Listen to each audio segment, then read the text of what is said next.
We're just trying to make sense of this insanity that happens. And it happens a lot. Since I've been on the radio, I was just telling Dr. Porcher, he goes, Joe, man, I grew up with you. He goes, now you're on the radio. I said, I don't know how it happened, but I'm here, and we're just trying to make sense of it all. Right? You were I was always a big fan. Oh, I'm 52 years old. Thank you, Doc. You look good. You look good, man. Gee whiz. Hey, and thanks for watching. You were young. Eddie and I didn't do anything that was like bad or anything that you remember, right? Did your parents let you to watch? Let me ask you that. Were you sneaking to watch it? I had a television in my bedroom, so that tells you what it was. But I tell you, I used to use a lot of the material on kids in school when it came down to it. So I hope it was okay, man. It wasn't age appropriate for the time that I was doing it, but I loved every minute of it. Okay. I would say to my cohorts there, just keep it clean. The kids are watching because I was Mr. Straight, keep it clean. Trust me, you were hilarious. You're still hilarious. Thanks, man. But and then I got into the radio, Doc, and it's like then you see the issues of the day, things that are happening, and you become a father and you worry about your kids. I mean, how are we with the shooting? How did we? And let me just say, your doctor is in what? I have a doctorate from Fordham University, and it's criminal justice space. God bless you, and thanks for your service in the NYPD, man. Well, thank you. Appreciate it. God bless you, and criminal justice professor at Pace University, and in the United States Army as well. Yeah, I was an officer in the Army from the Bronx, New York, man.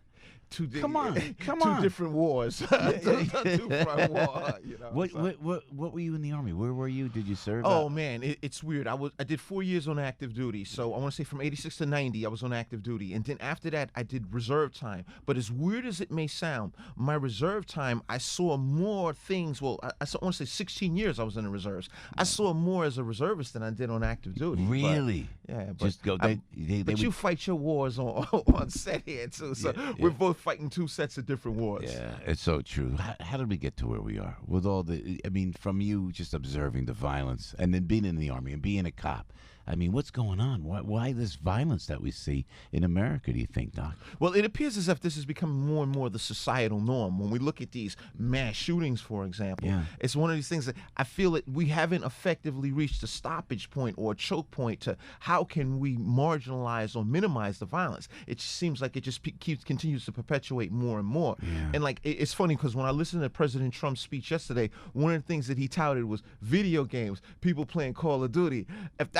I really haven't seen any empirical evidence to support that conclusion, because if that was the case, we would all be killers. How many of us have played Atari back in the days up to Call of Duty nowadays, and then no one steps outside and shoot people with a machine gun? But the truth of the matter is this: we have a real serious culture with violence in the United States, and gun violence is much higher in the United States than it is in other countries, and it's a shame. We look at places like Iraq, Afghanistan. There's far more violence in our culture than it is in these places. So it begs the question of we're the best society. This is the best country on the face of this damn earth, and why are we getting into this? And we need to come together. The 360 million people that live in the United States need to come together, comprise a solution to whereas we can decrease this as opposed to increasing this, because we're at 250 mass shootings this year. Yeah, and what are the red flags you see? I mean, as a police officer, as an Army officer, what red flags can you see?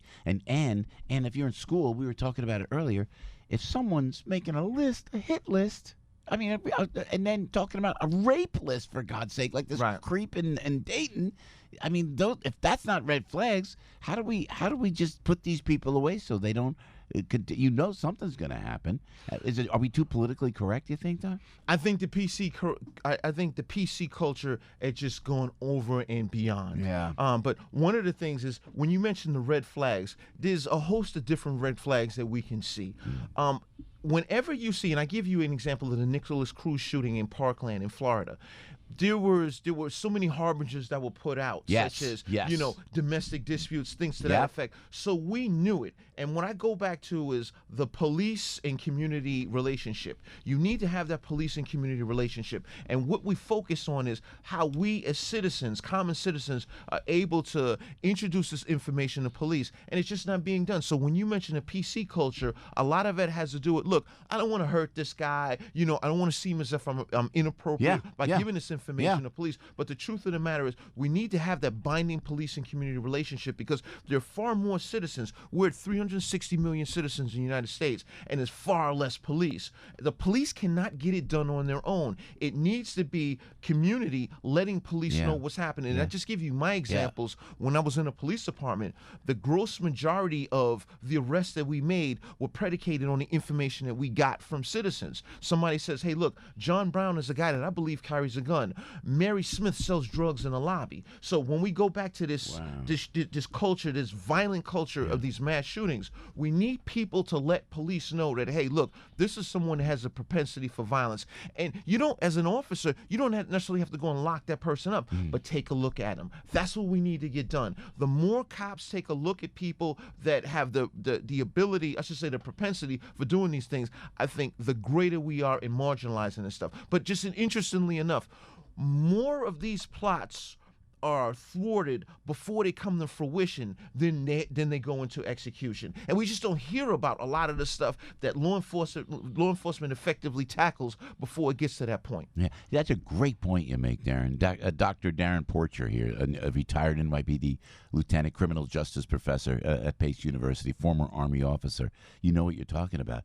Let the police do their job. I always say that. Am I right? Let the because you can criminally profile.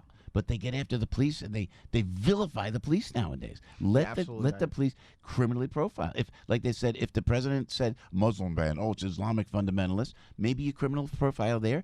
I'm an Italian guy, in case you haven't noticed. You know, I said, but forget about it. we were talking about that when the mafia was big and strong before Rudy Giuliani shut him down. They criminally profiled Italian Americans. As an Italian American, I went, great, fine, just shut it down. It's the same thing with something that the police see. If they criminally profile some guy that looks kind of, weird, shut it down. But they're afraid, and it seems like these politicians are because of that political correctness. And correct me if I'm wrong, Darrin, that is just causing the violence is the political correctness and afraid. Even a cop is afraid to say something now because look what's happening in New York with the water buckets and the disrespect of the police department.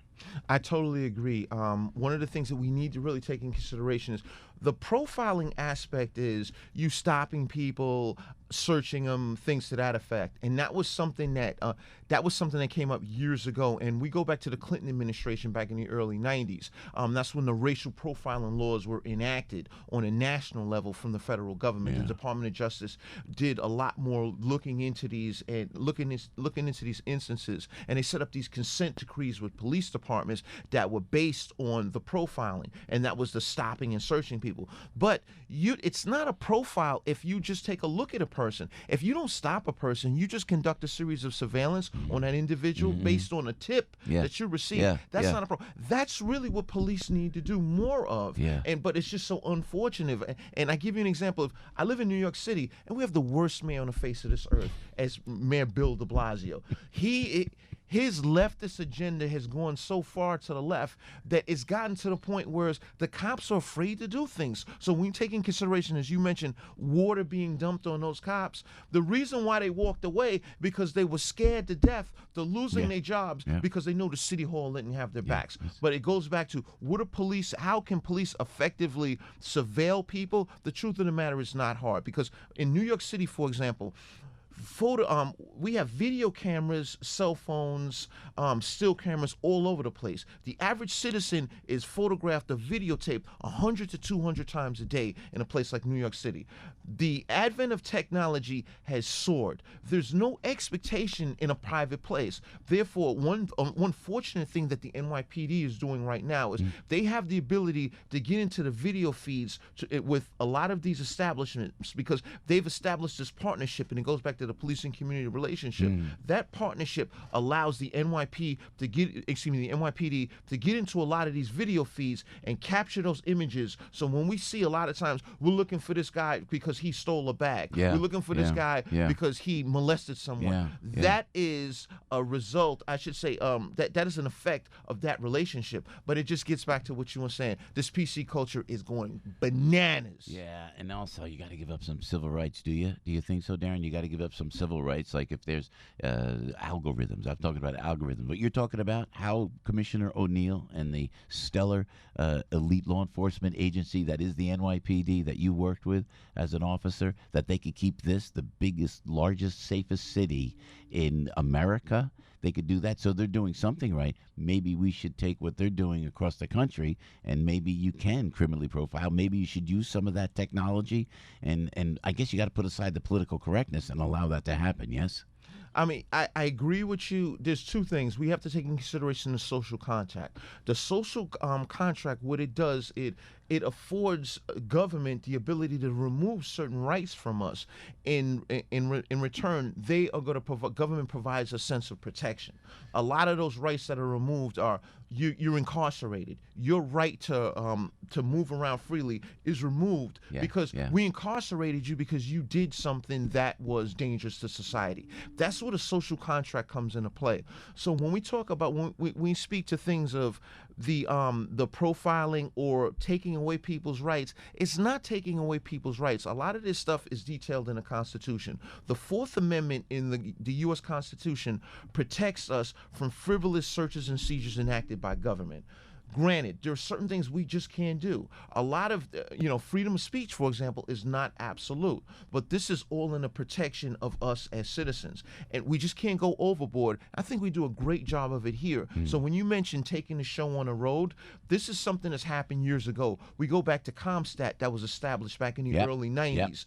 And this was under then Police Commissioner William Bratton and Deputy Commissioner Jack Maple. They created this concept of accountability for police commanders. This is something that has since gone national. It started in New York, and every city in the country you go to, they practice the concept. They practice the concept of CompStat, and it's just merely an accountability model looking at the statistics. How can we quantify the reduction in crime? This has been working, but at the same token, it's not killing the rights of innocent citizens. So we need to protect ourselves. So we go back to these mass shootings. What can we do?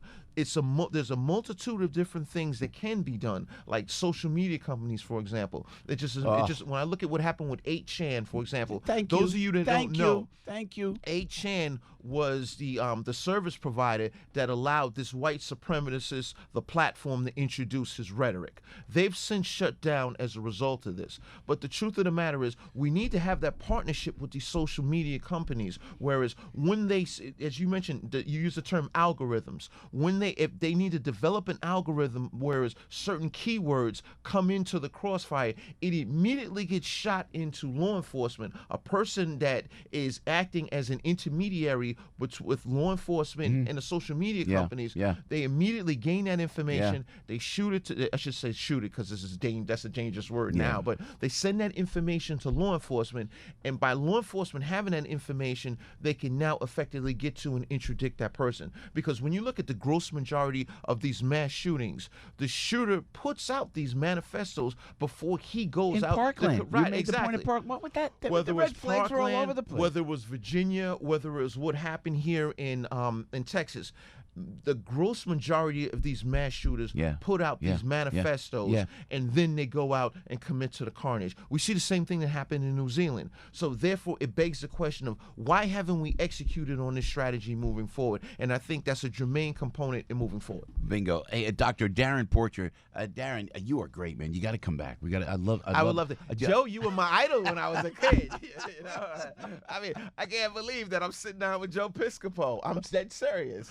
Listen, you're making a lot of sense. God bless you. God bless you for your service to the United States of America, man. And God bless you for having a platform to introduce these serious issues to the public. It's a great country, man. We're good people, and I hate to see people hurt, Darrin, just like that. Hey, my love to you, man. And thank you for your kind words, my friend. And thank you. God bless you. Okay. There's a Dr. Darrin Porcher right there, 740.